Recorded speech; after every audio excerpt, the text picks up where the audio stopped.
Yo, what's cracking, everybody? It's your boy Big JD right here. What you are about to witness is an extreme workout in the snow. It's cold as fuck out here. It is cold. Cold, man. It's not that it's like what, 5 degrees right now, but that wind that's blowing, it's like negative 15 degrees from what I'm seeing on the Weather Channel and shit like that. I don't know how long I'm going to be able to maintain this because I'm using latex gloves. Yeah, you heard that right. Latex gloves I'm using for this shit right here.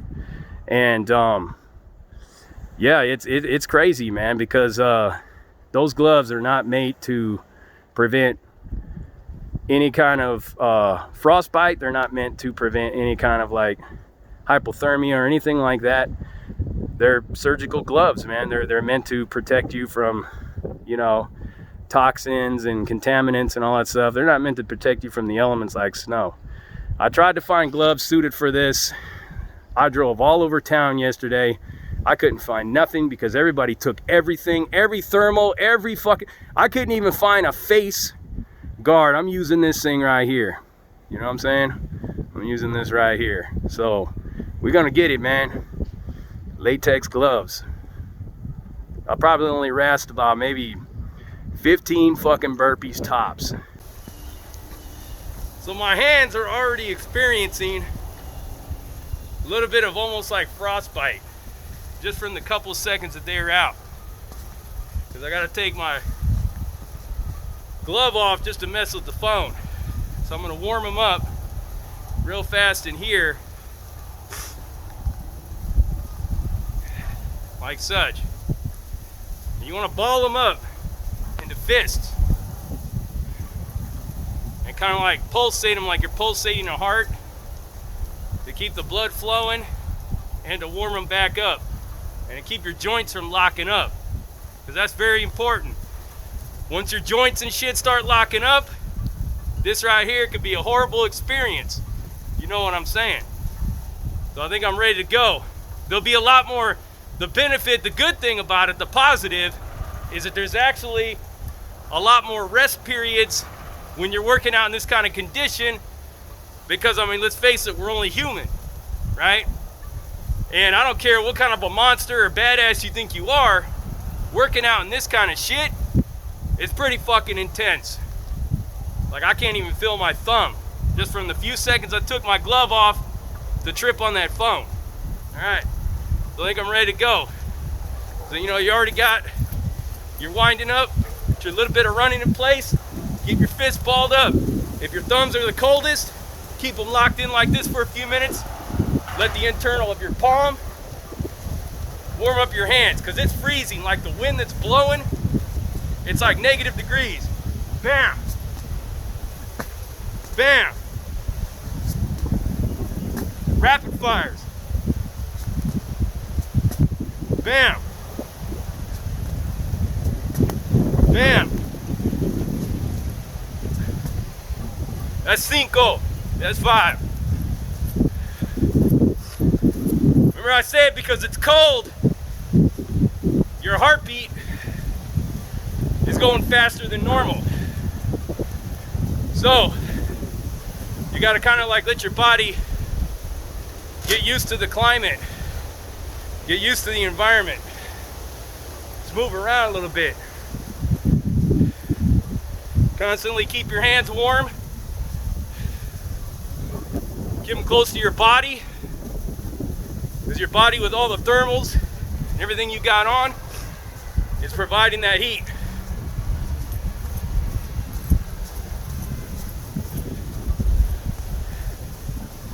All right. We're gonna break into a little bit of mountain climbers.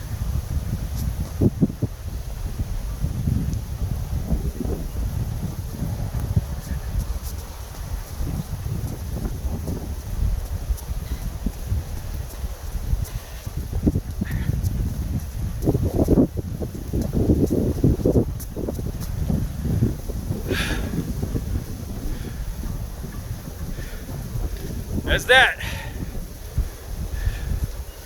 Keep back, keep moving. Don't stop moving. whatever you do,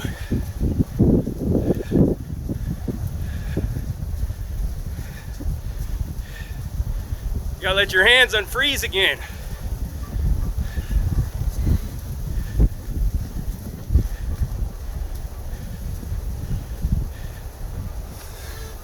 Breathing through your nose, out through your mouth, using your abdomen. Slow your heart rate down, because your body is being bombarded with heat and cold at the same time. And your body feeling like it wants to go into shock. Bam, rapid fires.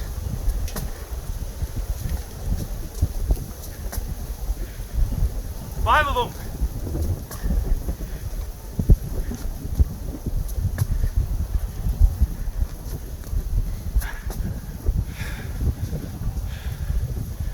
All right, that's 5 more rapid fires. We're still moving. Switch it up a little. Fists are balled up, they're inside.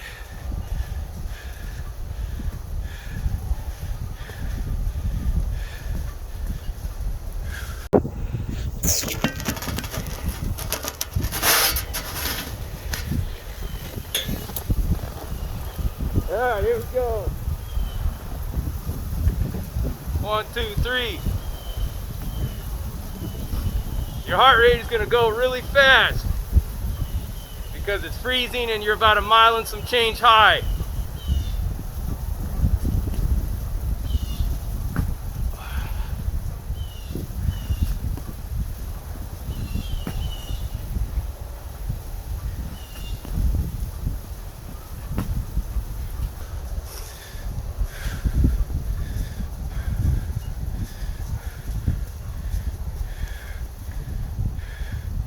Whatever you got to do to move, move.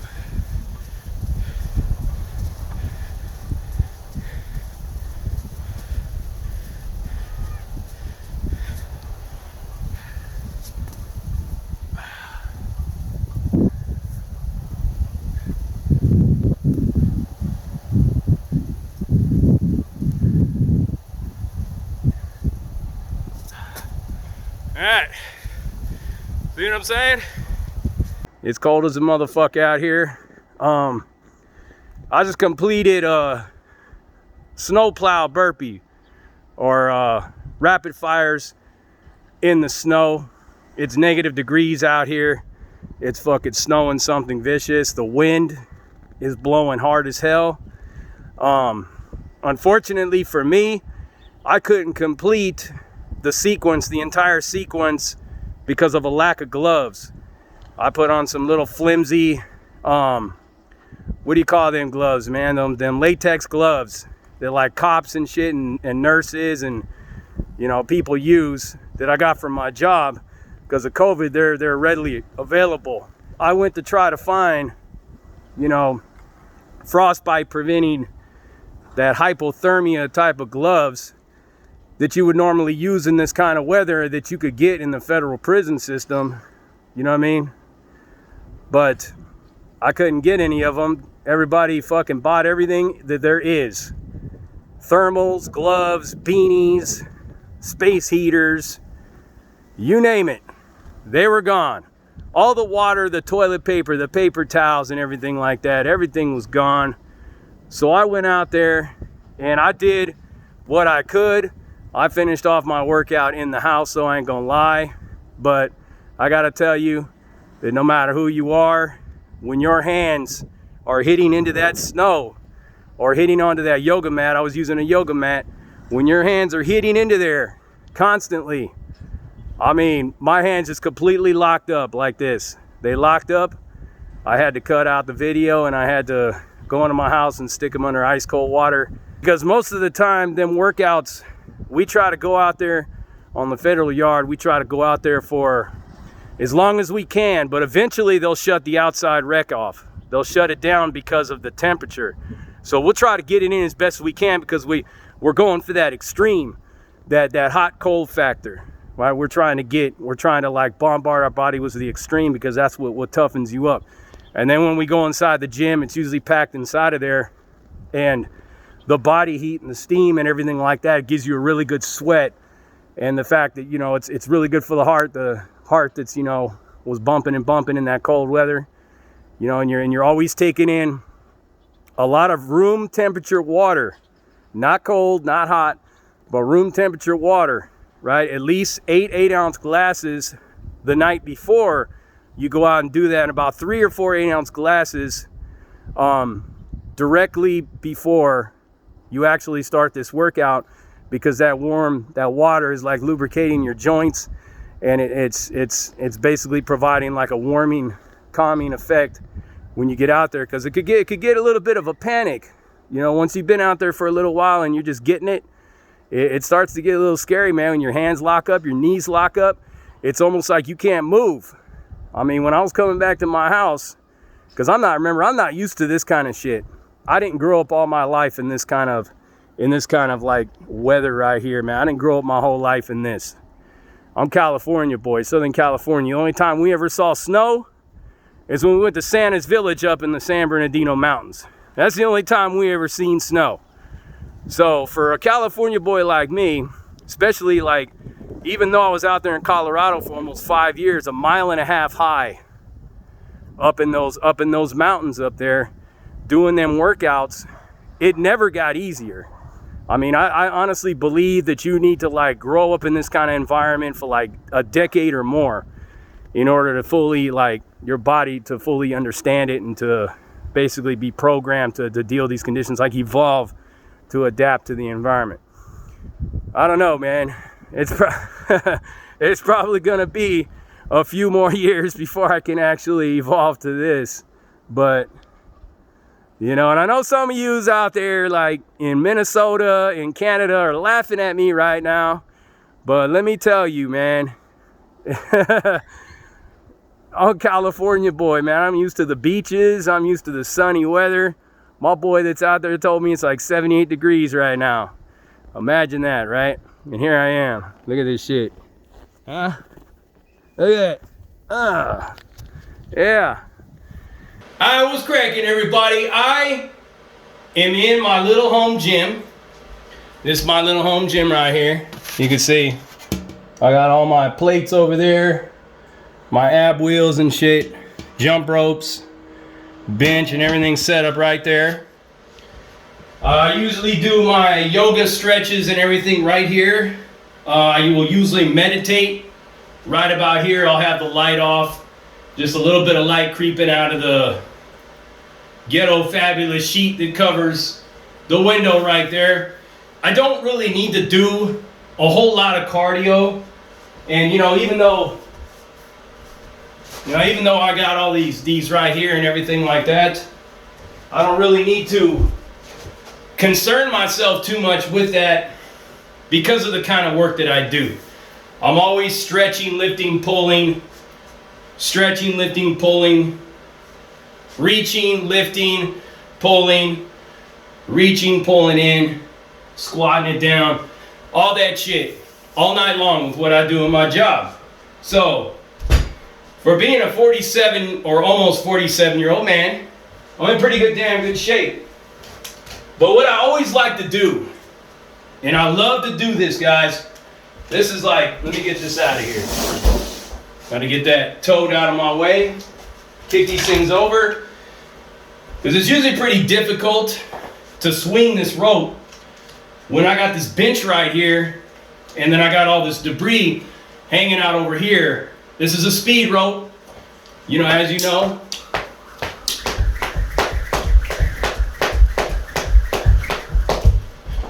You just, this gives you that little bit of a warm up. So, breathe in through the nose, out through the abdomen. Using your abs to breathe. Like that. All right. We're gonna get into a little bit of this rope. This is what really like makes my day. This is what sets my day, is this rope. I mean, Better than burpees, better than running. It's like the ultimate cardio. Whoever invented it was a fucking genius. I love jump roping. I could do it for hours and hours and hours.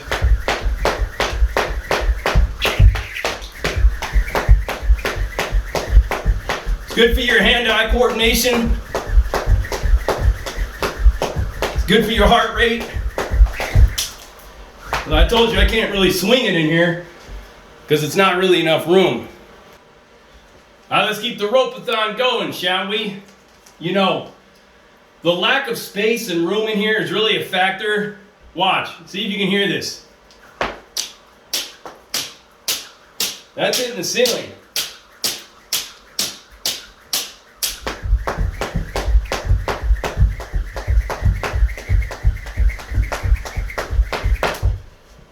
And every time it hits that ceiling, pulls it back down, gets wound up in my feet. You know, you really can't win this low ass ceiling. But like I said, what I do is when my feet trip me up, you know, because I got good hand and eye feet coordination. It's a skill that takes some time to develop, but in order to have an effective jump roping experience, you can't have a wall this close, a weight bench here, and a roof that's that low. This can't be done. But you gotta improvise, overcome, and adapt, which is the motto of the Marine Corps, one of them. So I like that. Makes a lot of sense. So I just do what I can, and when my feet trip up, I'll drop. And I'll do some push-ups on these perfect push-ups. Do maybe a couple of mountain climbers, whatever, but I'll keep the heart rate moving.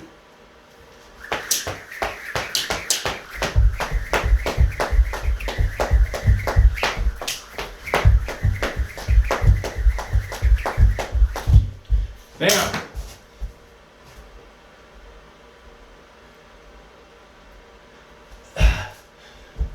In it, getting it. Grab the rope. Get it, get back into it. Keep moving.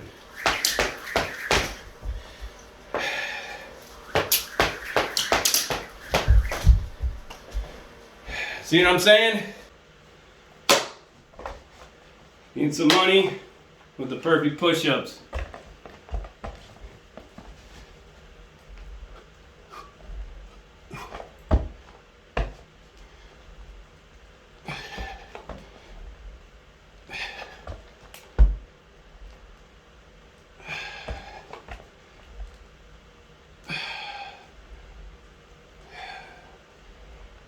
Look at the form.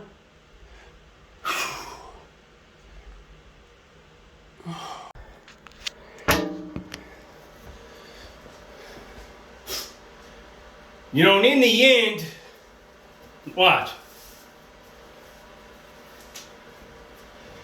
In the end, I may not be the buffest dude in the world, but I definitely ain't the most shot out for my age. Definitely don't got cupcakes, you know? Yeah, I don't have a six-pack, but I don't have a dicky-do either. I can see my cock just fine. I can see my feet, everything. All that in the back, you know? Just need to tighten up the abs a little bit, but hey, no man boobs. See ya.